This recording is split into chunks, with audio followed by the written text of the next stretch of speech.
Hello, everyone. Good evening if you're here in Brisbane.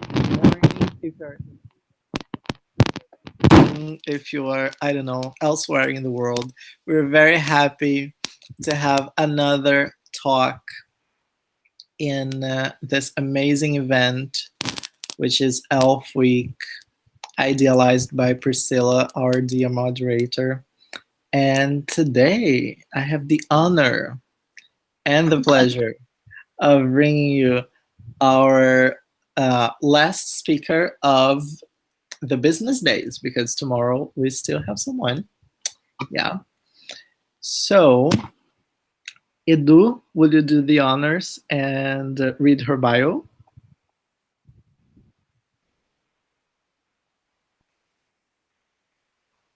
I don't think he can hear us for some reason. So then I'm going to read your bio. Okay. So, Michelle Ocriciano is an academic manager and a teacher educator in sunny Brisbane, Australia. She's been part of the ELT world for 19 years in a variety of roles, including EAP, IELTS, and Cambridge. She holds a BA in English and Linguistics, a Graduate Diploma in TEFL, and an MA in Technology and Language Teaching. Her fields of interest are teacher PD, professional development, technology, and language learning and teaching, language variation, of course, ELF, and sociolinguistics. Michelle, we're very happy to have you here with us. Thank you so much. And over to you. Thank you. So before I actually start, I just want to say thanks to BrELT. It's a pleasure to be here with you today. I can't tell you how happy I am to join you all in this ELF week. It's something that makes me, talks to my heart. And as you said before, so good morning, good afternoon, and good evening to what time. It doesn't matter what time you're watching this. I'm gonna share my screen so we can get the party started.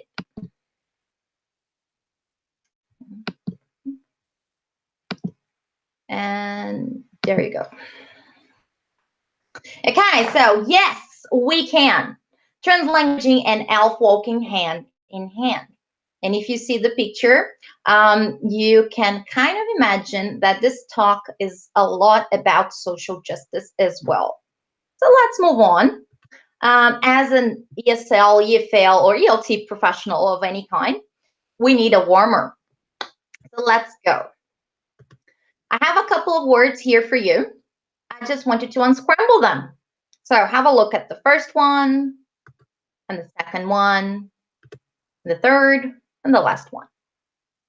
And yes, I really like bright colors. So bear with me. There will be plenty of bright colors in this presentation. My warmer is about the tone of the talk and the goals of the talk as well. And I must tell you that I have pretty bold goals. What I'd like to do with this talk is to disrupt, reconstruct, reshape, and finally rebuild your ideas of what ELT can be, or simply language teaching of any kind. Before delving into the topic, let's talk a little bit about eggs. You know, it's all about eggs in the end. The reason why I think eggs are important is if you're at least as old as I am, you've seen it all about eggs. So first, eggs were just eggs. Not good for you, not bad for you, just eggs. You eat eggs. Then eggs became something of, it's bad for you. High cholesterol, don't eat eggs. Then someone said that, oh, eggs can actually be good, so just have the whites. Okay, then you start having only the whites. Then someone else said that, no, actually you should have the whole egg, and it's the high cholesterol is actually good for you. And we got caught up in the middle of the egg thing. And right now, if we read research, there's people talking about eggs being good and people talking about the fact that eggs could be bad. And you just have to pick a side and then choose what kind of literature you want to focus on. Because right now, everything's possible and anything goes, really. So think about ELT in terms of eggs. What I'm going to tell you today, and it's basically my way of seeing translanguaging and ELF. Of course, I'm not alone in that, but it's one possibility. If that makes you uncomfortable, there's plenty of other possibilities around. So there is not one truth anymore. Right now, we can live with many. But this one is my truth. So a bit of background before we talk about ELF. Let's talk about language, because if we don't talk about language, we end up not knowing exactly what we're talking about. This is a classic definition of what language is, and pay attention that it talks about grammar, refers to the grammar and other rules and norms that allow humans to make utterances and sounds in a way that others can understand. So I believe that many of us might agree that we teach language. However, have a look at this one. This is Pennycook, 2012. None, and I'll read. I know you can see it, but I'll read it.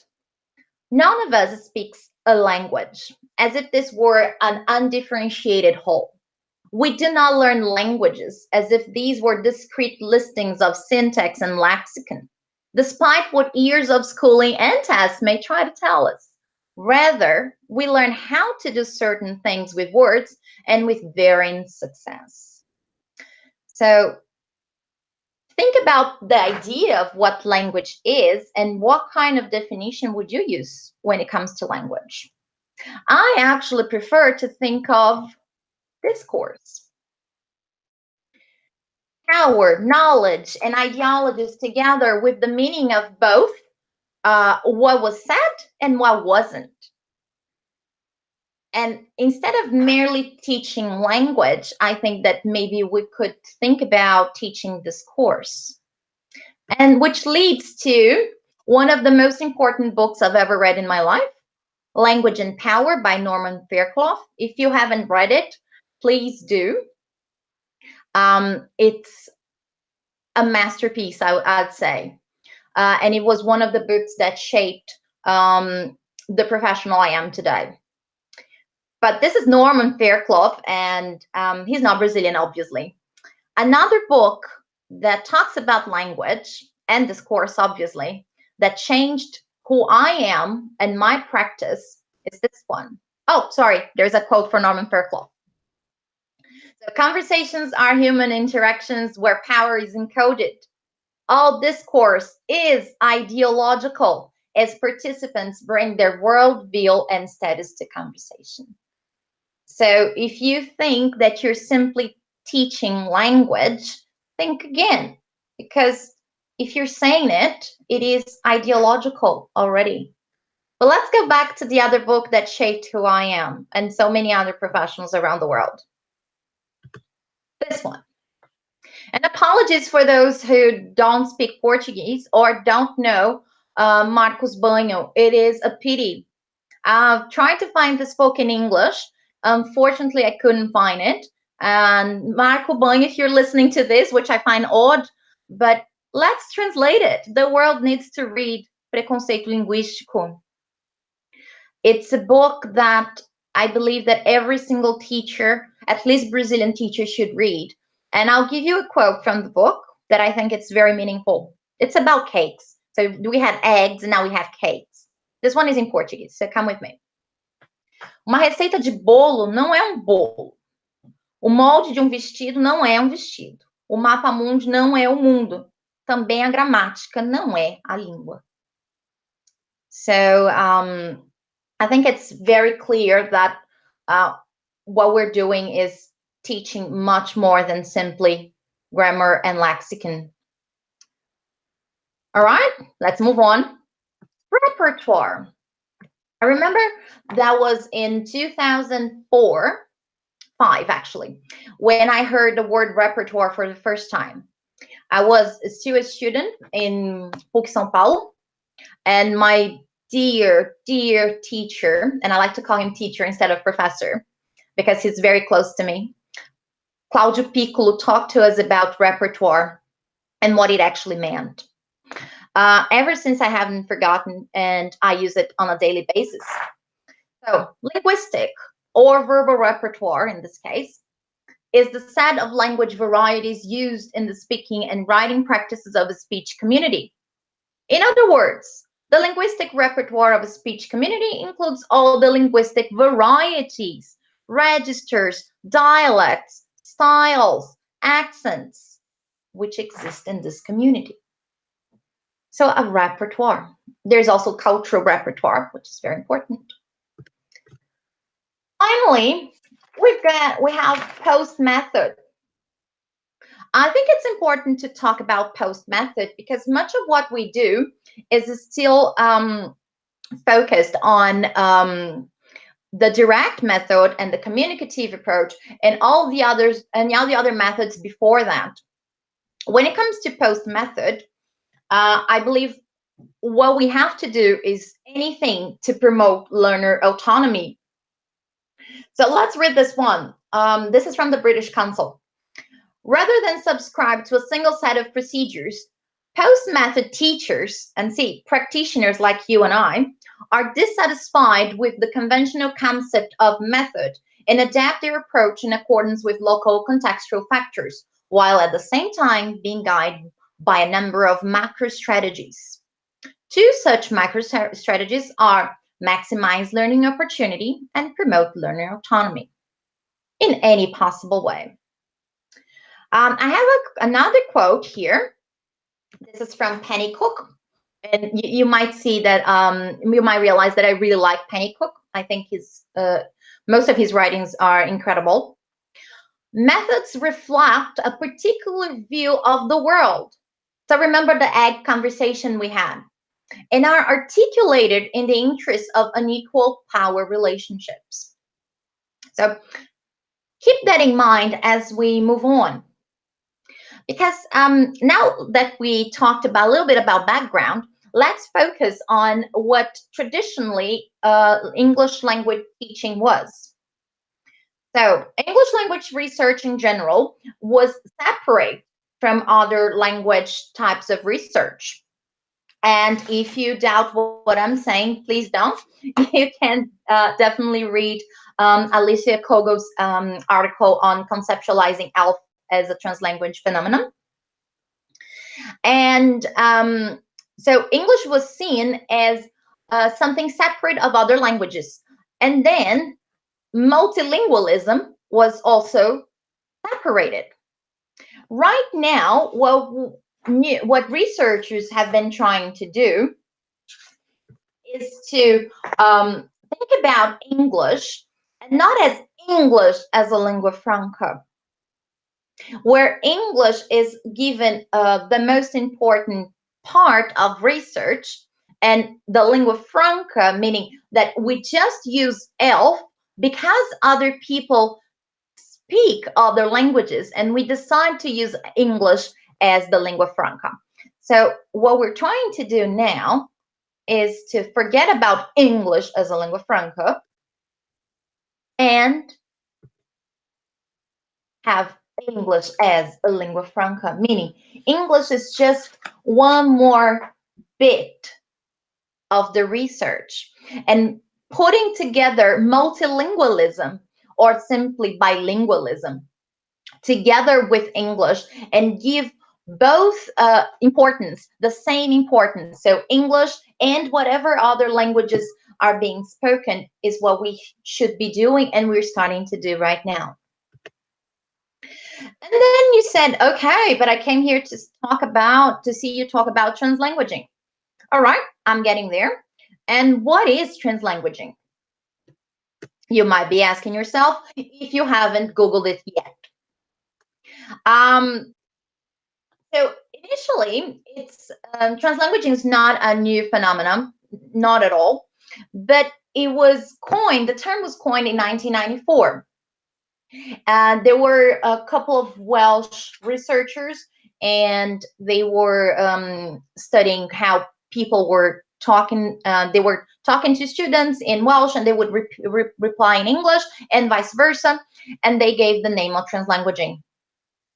There's another name in Welsh, but I think it was Kanagaraj who actually translated to translanguaging. So, okay, that's what it is. A term first coined, which means the ability of multilingual speakers to shuttle between languages, treating the diverse languages that form their repertoire as an integrated system. So think about the idea of repertoire and how integrated it can be as one whole. And then let's think about how you teach and how I was taught how to teach. I think it wasn't like this, was it? Think about the translanguaging classroom. A translanguaging classroom is any classroom in which students may deploy their full linguistic repertoires, and not just the particular languages that are officially used for instructional purposes in that space. I think that, especially if you're watching this in Brazil, and I believe that most of us are, I think we can no longer talk about teaching English and exclude the public school and imagine that every single English teacher in a public school, for example, will be speaking English all the time. But the question is, should they? Should they, in a context where everybody speaks Portuguese or one language, one L1, should we just focus on English? I'll leave you with the question. The tradition says, yeah, kind of, yeah, we should speak English to the max and leave L1 behind.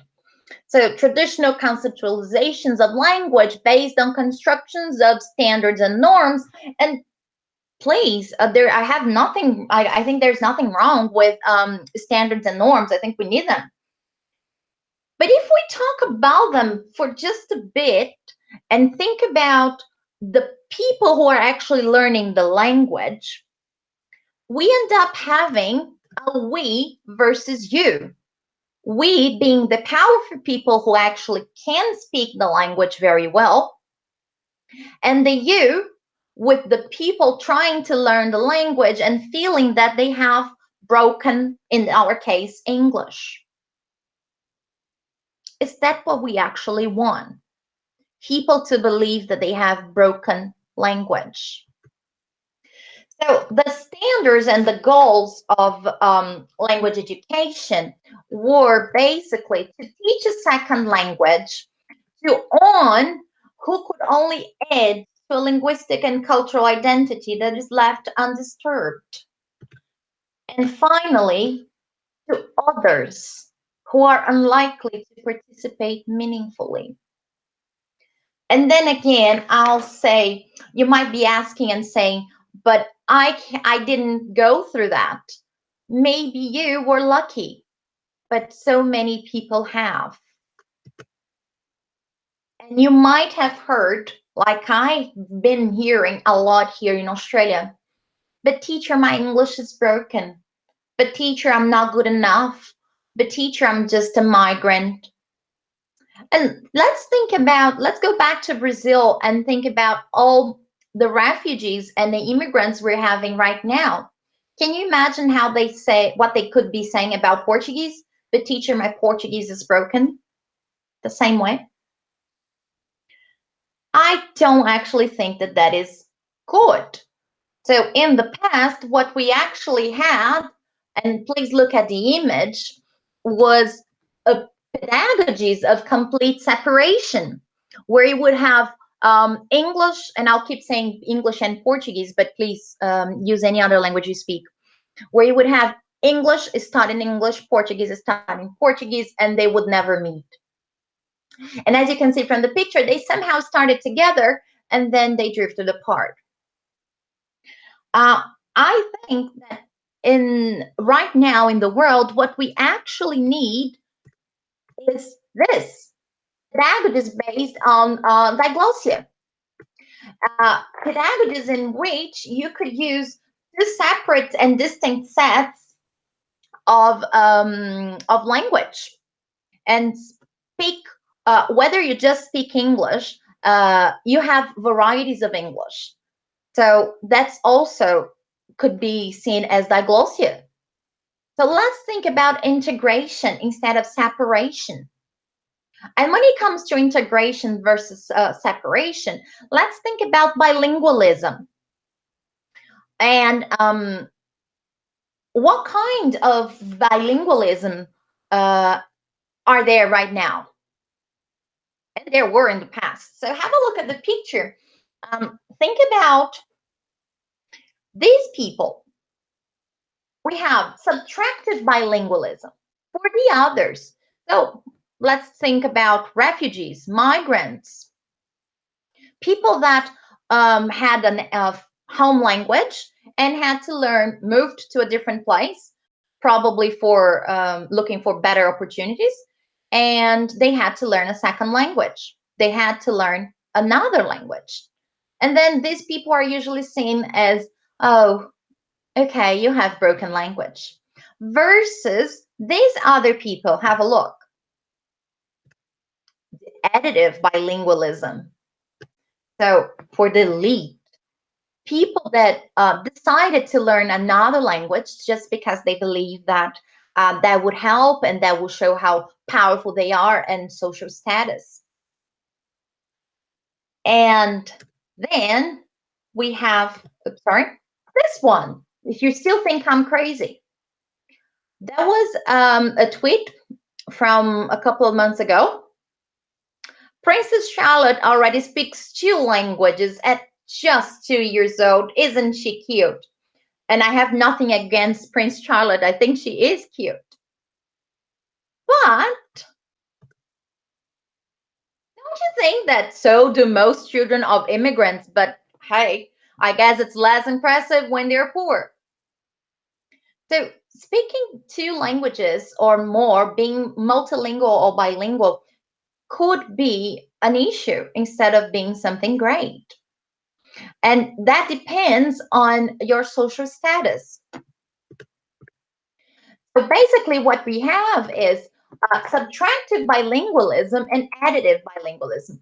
So the subtractive one is for those who don't belong, and the additive one, and that's basically where most of our international and bilingual schools are in Brazil at the moment, in the additive bilingualism. Nothing wrong with that. But most of the time, we're looking at bilingualism in a way that we talk about deficit. And what's wrong with that is it means that it's never good enough.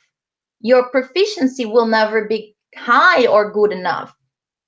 And that's from a conceptual point of view. You might say, but my English is great, and I believe you. But right now, the world has turned. The world is changing. And what are we doing with education? What are we doing about language education? Are we still, in this globalized world, are we still looking at language as in a deficit perspective? Should we? Maybe not. So the world is changing, and you might ask yourself, how is the world changing and the impact of that? So we had, with the neoliberal economic regime, we have the deregulation of markets and the deterritorialization and displacement, which means that people are moving around, yeah, and spaces are interconnected, and people are moving from place A to place B, and we have capital going everywhere, and we have technology. I really recommend reading Harvey's 2005. It's a very nice book. And then the effects of these changes in economy are really perceptive. We have been breaking out of the box. It's a process. And who is we? The we is whoever didn't have opportunity, is the marginalized community. They have started to show, which to many that can be mostly positive, and to many others that could be negative. But whatever is your opinion about the fact, it still doesn't stop the fact from actually existing.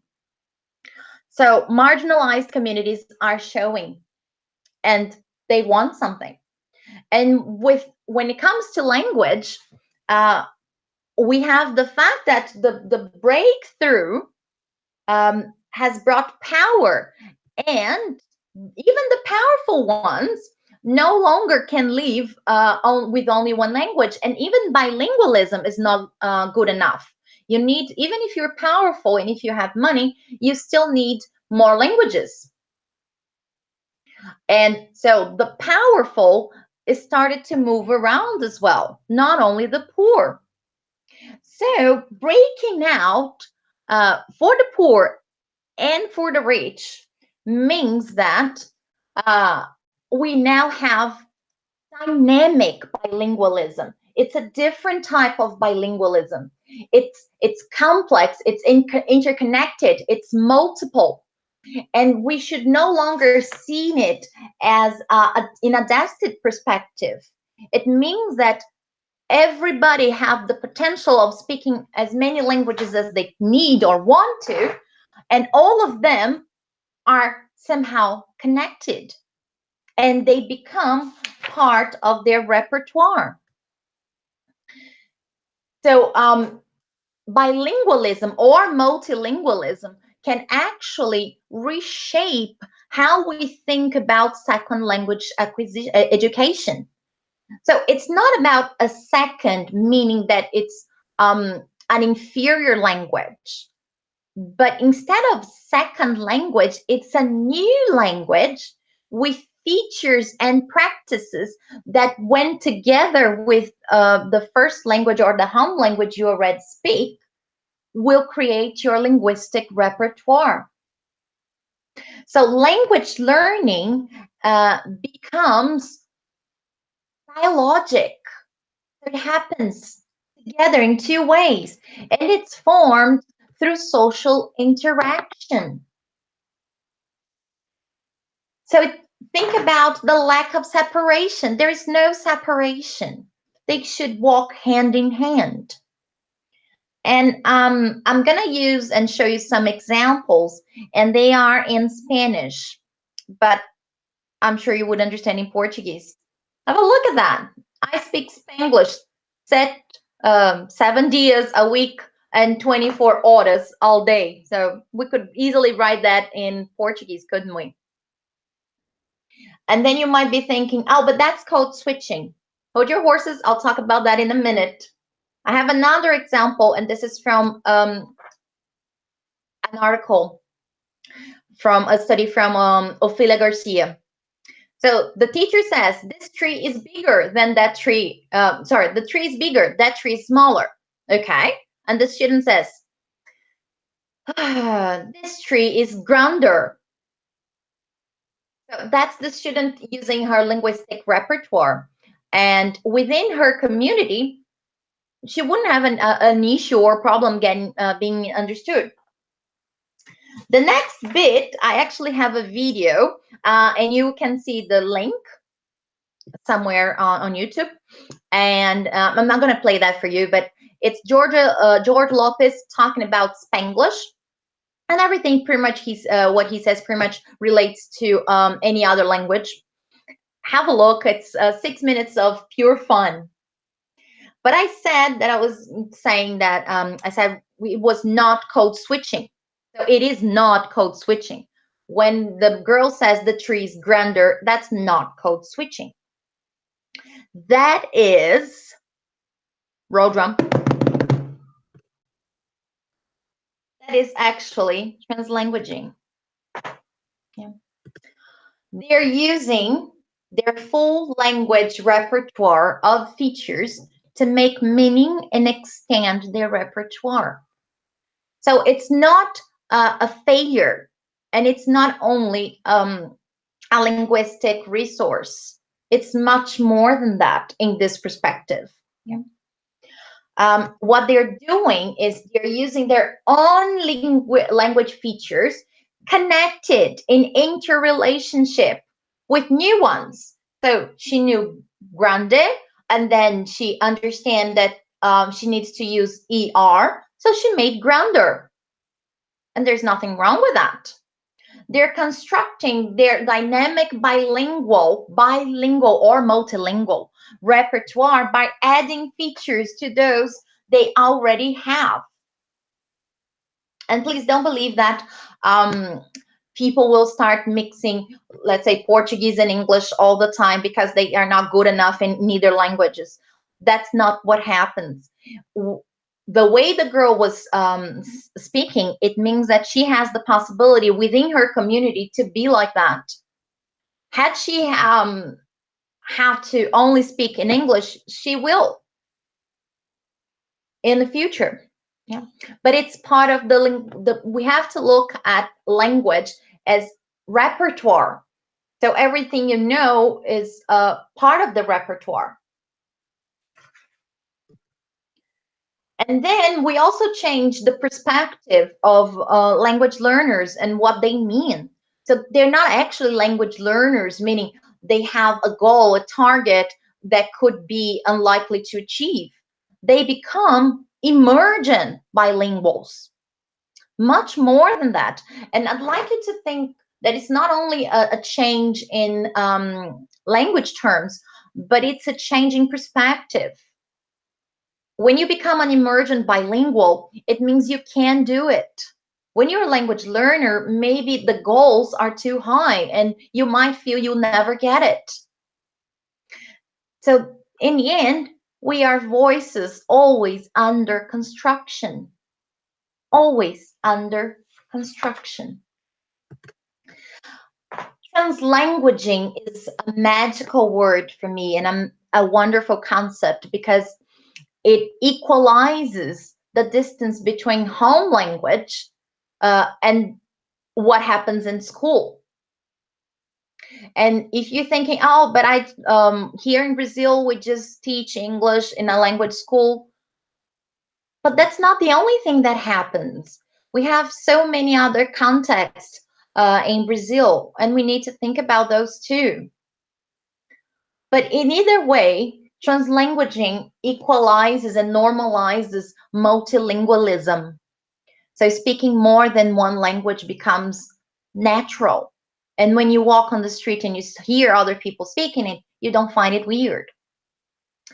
Translanguaging liberates and includes the multilingual voices of the speakers that have been constrained or repressed in school. Again, think about all the refugees in Brazil and how they might have been feeling excluded if we don't think about translanguaging. So like I said before, it normalizes, yeah? And I really like this because it talks about social justice. Translanguaging can create we should create this trans subject to change perspectives and terms through which conversations for social justice are had. We need to talk about language and power and social justice and how we can achieve social justice by focusing on language. And that could be English or Portuguese or any language. What we need to do is to normalize Portuguese in the English classroom and multilingual use and speakers and audiences so that we think that everything is really natural. So maybe right now you're thinking, okay, I get that, but how can we do that? And it's quite very simple. I think that the most important part of how to do it is to actually think about your position as a language educator, whether you believe in it or not. So I'll imagine that you do. I'll imagine that right now you think that translanguaging is wonderful and can empower our students. And I'm going to give you some examples. So this is where I work. I'm the academic manager at private college in Brisbane, and every classroom has that. At academia, we proudly speak. We have the flag and the language. So doesn't matter how many students we have, we always add the country and the language they speak. And that's very important because I think they, when they come here to Australia, they believe that everything, that their English is always broken, and that's the first language is a sin. And I try to normalize that. So having something like this in your context, so maybe you could have that, maybe that doesn't really make a sense, or maybe just having Portuguese. Another one, this is from a friend of mine who is working with French. I think it's pretty beautiful, the multilingual word wall. Do you have the time to do that? Do you have the resources to do that? I don't know. But what I can tell you is the multilingual word wall or the multilingual writing references, both of them, I'll stay in the word wall. You can create them in a different way. This is a digital version. When I was working for Centro Paula Souza, I was teaching high school. So first year, second and third year. That was all I was teaching. So I had basically 3 different groups, many classes, but basically only 3 groups. I made those posters myself. And you know, when you go to Kalunga or any other place for to print posters, so I made a poster. So students developed the content. I typed in the content, the words, and I created a poster. And every time, and went to a place to print the poster. And every time I was teaching that particular class, I would take the poster with me. I didn't have the resources, but I could make a poster. So we end up making 4 posters, and each trimester. It is possible. I'm not going to go into who paid for that. I paid that myself. But maybe your school has the possibility of doing it for you. Maybe you don't have the money to do that for you, but we can always try to be creative. And the idea is to have a word wall, just like with multilingual writing references, particularly when everything can be so close. So sentences like this, we could have that in Portuguese as well. Or simply the use of Google Translate. I use that quite a lot, especially because I don't speak any of the languages of my current students. And it's incredible how normalized it is at the moment. So I have many students from different Asian languages, and they all say, oh, it's the same. Oh, it's the same word in Korean. Or the Japanese student says, oh, I can read this one in Mandarin. And the way we do it, it normalizes the use of the L1, and it helps me understand the difficulties, especially regarding linking words. It's helpful for me. It's helpful to them. I think it's just beautiful. We also have this one. So remember, I told you I had students from a variety of countries. What I did, I used this course book, face-to-face. It could be any course book. This just happens to be mine. And I use Quizlet. So I go to the book, I get each unit, and I see which words I'd like to pre-teach. And I make a list from each unit. And then after that, we learn the unit that week. And then after that, we go and say, okay, let's open Quizlet and review. Then we get the Korean students to do the words in Korean. So in mine, they would have the word and the definition in English. With theirs, they have the word. Sometimes they leave the English definition. Most of the times they just use the translation. And just the fact that they are trying to get the translation as adequate and as correct as possible, that is so interesting to see and to witness. And they do that for all the languages. So this could be a very good review for you. If you, I don't like to think that everybody has technology available. So that also works very well with paper. I had students that don't like using computer or the telephone, so they use paper and beautiful sets of paper. So it's possible as well.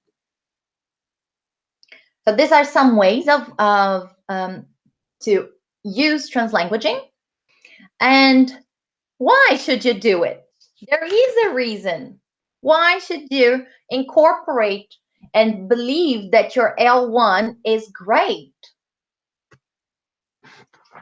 Because you could enable students to engage with and comprehend complex content and texts. Instead of just giving them the text in English, why not give them both in Portuguese and in English? To develop students' linguistic practices for academic contexts. Why not? To make space for students to draw on their bilingualism and bilingual ways of knowing. To support students' social emotional development and bilingual identities, because it is an identity in advanced social justice. I think they're pretty good reasons. So right now we go to our takeaways, because I think it's important that you take something and in a very practical way. So you might be thinking that I'm a teacher who speaks only one language, so I'm a monolingual teacher. What can I do? Almost pretty much the same thing as a bilingual teacher. You may just feel a bit more uncomfortable. So let's have a look at what both teachers can do, both monolingual and bilingual. You can construct a translanguaging space where you normalize the use of L1. Okay. How can you do that? Like this. By acknowledging the power of L1, by understanding translanguaging, students become metalinguistically aware of both languages. You can build linguistic tolerance towards each other. Working against linguistic hierarchies, so English is more important. Involving families and others if this is your context. Developing multiliteracies. Acting as a co-learner. Don't feel uncomfortable if you don't speak the languages of your students. Recognize and build on linguistic strengths. I always do that. Putting classroom language repertoires in conversation with each other. So similar backgrounds. Questioning dictionaries and manuals. Maybe the translation given is not the most adequate one. Maybe they think they could come up with something better themselves. Recognizing difficulty of translation. It is difficult. And isn't that great that they're aware of that? Recognizing the variability of language. And like I said before, and many times, normalizing linguistic diversity. Let's talk about reading and what you can do specifically regarding reading. So instead of just simply reading in L2 in second language, why not read in second language and discuss and analyze in home language, in first language, or vice versa? Assign reading partners that share the same home language. So in Brazil, everybody speaks Portuguese. We don't actually need to do that, but if you're talking about different contexts, maybe that should be important. That could be important. Students do independent reading in multiple languages. Why not? So assign homework in Portuguese and in English. Ask them to read the same book in different languages. Encourage students to read and research for research projects in both languages. It's very interesting to compare and contrast how the same topic is being covered in different languages in different places.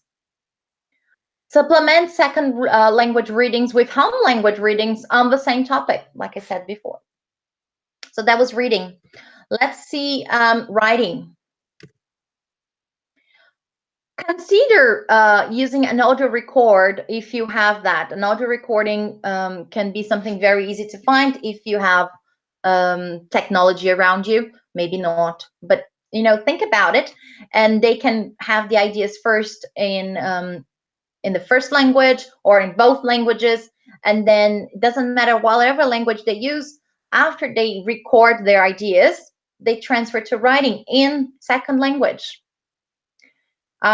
Students pre-write in both languages, then publish in the second language.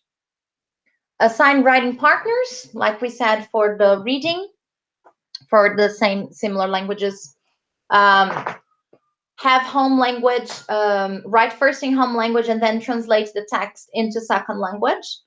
And if you're thinking, oh, are you encouraging translation? Well, translation is one technique, and you can use it as much or as little as you want to. What I personally think is, while we're trying to tell students to stay away and move away from Google Translate, they're all using it. Most of them are in the end. And wouldn't it be nicer or better if we actually taught them how to edit the text instead of imagining that they won't be using the translator? I think it's more empowering if we tell them how to edit. Let's think about listening. So same thing as reading pretty much. Allow students to explain and share ideas using the home language and the second language. For giving instructions, if you don't speak the language, you can also ask someone else to do it. And when you're taught that you should give instructions and model and do all these things, yes, I still think we should model when giving instructions. But at times you would spend so long doing that maybe just speaking in Portuguese there would be much faster. Why not? It's another language that they also speak. Have students interview one another using both home language and second language, and then share what they learned in second language. Repertoire, no language only. This one, I think it's a bit harder, but still, if you have the time, the budget, or just the desire of doing it, creating a multilingual listening center. And when I say multilingual, I'm also talking about different varieties. We should encourage different varieties as much as we can. Yeah, not only American or British or Australian or Canadian, but all the possible varieties of English around. So yeah, create a multilingual listening center with stories from the students themselves or from their own language. For speaking, if you can always assign a buddy for to show the other students around, someone that speaks the language or someone who has actually the patience and feel comfortable with that. Group students so they can use both languages. Allow students to discuss lesson and ideas with a partner in both languages, home language and second language. So in the end, as you can see, it's all about normalizing the same thing over and over and over and over. And then there you go, vocab, multilingual word walls, cognate charts, graphic organizers, picture dictionaries with both languages or more languages as you had, similar to what I told you about how I use Quizlet. And the students' performance. I think that in the end, what I'm trying to say is do not separate proficiency into accountable languages. Don't say, oh, he speaks Portuguese like this, and then he speaks English like that. Not good. Move away from the deficit views of students' language, like, oh, he's still an upper intermediate and he still can't do it. So move away from that. And recognize that bilingual's proficiency shifts depending on the social situation or social context. It's never linear. And if you feel uncomfortable and you think that might be difficult, don't worry. Be a co-learner. Translanguaging is only about accepting the other language and the other being your first. So in the ELF context, when you accept the first language, great things can actually happen.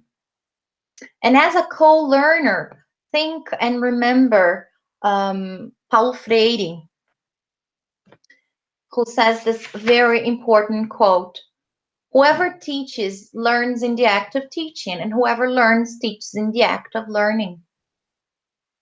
So you will feel uncomfortable. That's only natural. But you will be learning and teaching at the same time. And if I could say only one more thing on a final note, my language teaching is highly ideological because I understand that language is power. And I think we need to discuss power, prejudice, language prejudice, and the whole monolingual bias over and over and over. We need to talk about that. And if from everything I said related to English as a lingua franca and translanguaging walking hand in hand, the only thing I'd like you to remember is this: simply rethink your English only zone. Right now, I believe you fell in love with Translanguaging and ELF. And I'd like to say thank you for taking the time and staying here with me. It was a pleasure to talk to you about one of my favorite topics. If you're interested in the slides and resources, I created a Padlet that looks like this with all the articles I used and some other videos from very nice people, including Ophelia Garcia and Claire Crunch. I'll open for questions and I'll leave the link here so you can download the QR code or simply, okay, so apparently has been updated, but I'll leave the QR code here for you and open for questions. And you all have my email. Feel free to write me if you need anything. So let's see. Thank you very much. What do I do now? I'll stop sharing. Hi, Michelle. Thank you very much. That was excellent. And now we can see you Thank again. you. Let's see if we have questions. There is usually a little delay, so we might have to wait a little bit for questions. But a lot of people saying thank you. Wow, I loved it. So lots of comments during the presentation. Well, I'm glad. Well, probably no questions means that there's a lot to sink in, so it's all good. There's a lot to think about, especially the part. And it's 11 o'clock, so okay. Yes, it's getting late, but especially when you talked about the difference between translanguaging and code switching, that those were the eye-opening. Yeah, it's a different perspective. And depending on, like I talked about the eggs, depending on the kind of research you read, they'll be still talking about as the same phenomena was called code switching. But in the translanguaging perspective, it is not. It's just translanguaging. I see. It makes total sense. One of the comments this is me, Eduardo, Michelle. Hi. Hi. One of the comments I would like to highlight from the YouTube chat is that next move, it's probably, I don't know, there's not the name of the person here. He said that English became a great commercial tool. So I totally see his point. Here in Brazil, there is this thing of we speak only English, and translation has become the demon's transfiguration in the ELT classroom. So Yeah. ELT in general. So it is really something that you discussed today, and it's fantastic. I loved it. I think that's why I talked about the post method. I think it's important to talk about post method. So when we talk about post method, we understand that we can go beyond the method. So the English only policy, does it work? Yes, it does. Is it the best way? Maybe not right now. For a time, grammar translation was the best possible method in the past. Is it the best possible method right now? Probably not. So I think we have to evolve, like I said, according to what's happening around us. And in the world right now, I think that ELF and translanguaging seems to be the answer to this. But it's a big commercial issue, and not only in Brazil. Yeah, and I think that the fact that, I mean, in your case, you have multilingual classes, so it's really hard for you to work with translation. It's a tool that you don't really have. Yeah, so and you showed us brilliant ways of doing it. Even so, and for us in and most of us in Brazil, we teach on a monolingual context in which both teacher and students share the same first language. So we should take that as an advantage, and make it make things happen the best way, and not completely ignore the tools that we have on our hands. So Yes, absolutely. it was really fantastic. This point of seeing you work with translation, I was watching. I was like, oh, okay, that, I can think about that. Maybe I can try it. yeah, that's gonna raise some eyebrows around. Oh, for sure. I had a conversation with a director of studies here in Brisbane, and she said, "Oh, I'd love to have you over to talk about translanguaging with my teachers, but I realized that I actually can't because we have English only policy, so we cannot say and then start doing something else." And I said, "Oh well, maybe it's time to think about learning." And informing the marketing department about what's trendy at the moment instead of letting them choose English only. Yes. So I think that pedagogy has to inform marketing, and by informing marketing, we can sell better products. Yeah. We tell them what they should sell, not they tell us what we should do, right? I think that's it, pretty much.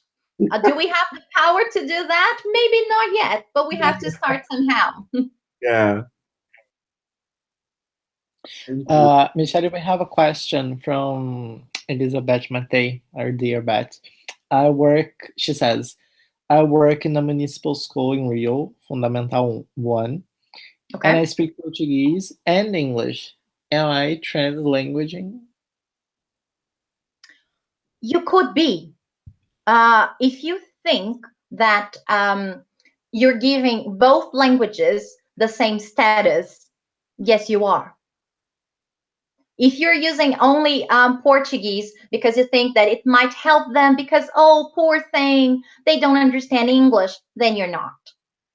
So it has to do with how you see the role of L1.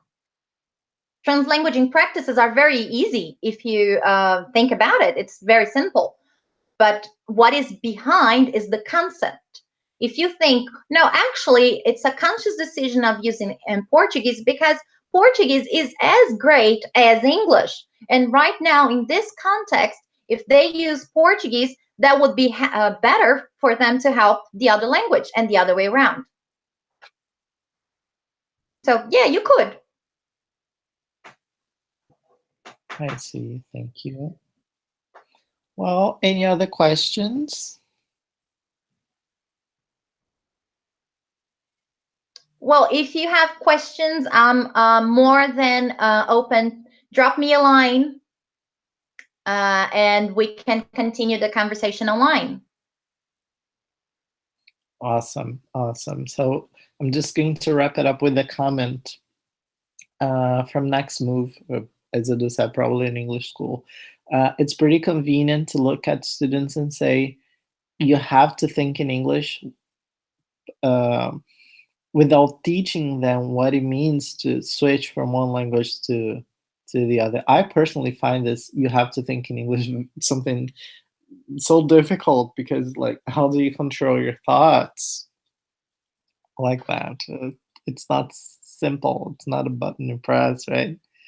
So again, let's normalize all languages. And in the end, do we think in Portuguese, English, French, Italian, or do we just think?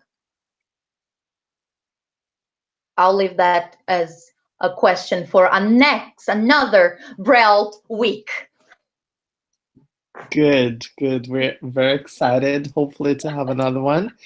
And again, Michelle, thank you very much for taking the time to share some of your knowledge here with us. It was amazing. And I'm sure many people will get in touch, and let's keep the conversation going. Thanks a lot, guys. And tomorrow, we're going to be here again for the last talk. So make sure you don't miss it. So again, thank you, Michelle, and everyone else. Good night. And good night, everybody. Have a wonderful weekend. Bye. Before we finish, I just would like to leave a reminder for all of those who are watching this webinar live and who will be watching the webinar on the next days. We're having our BrELT on the road in São Paulo on September 7th. At Cultura Inglesa Higienópolis. Registration is open. Call for papers is still open until Saturday, and the early bird discount ends on Sunday as well. I'm sorry, both early bird discount and call for papers end on Sunday. So run, don't miss run. And Michelle, you don't want to miss it. We would love to have you here in September. Oh, I'd love to go. Good. Who knows next year, right? Who knows? All right. Thank you very much. Thank you very much. Have a very good night. Thank you, guys. Thank you. Bye, everyone. Bye.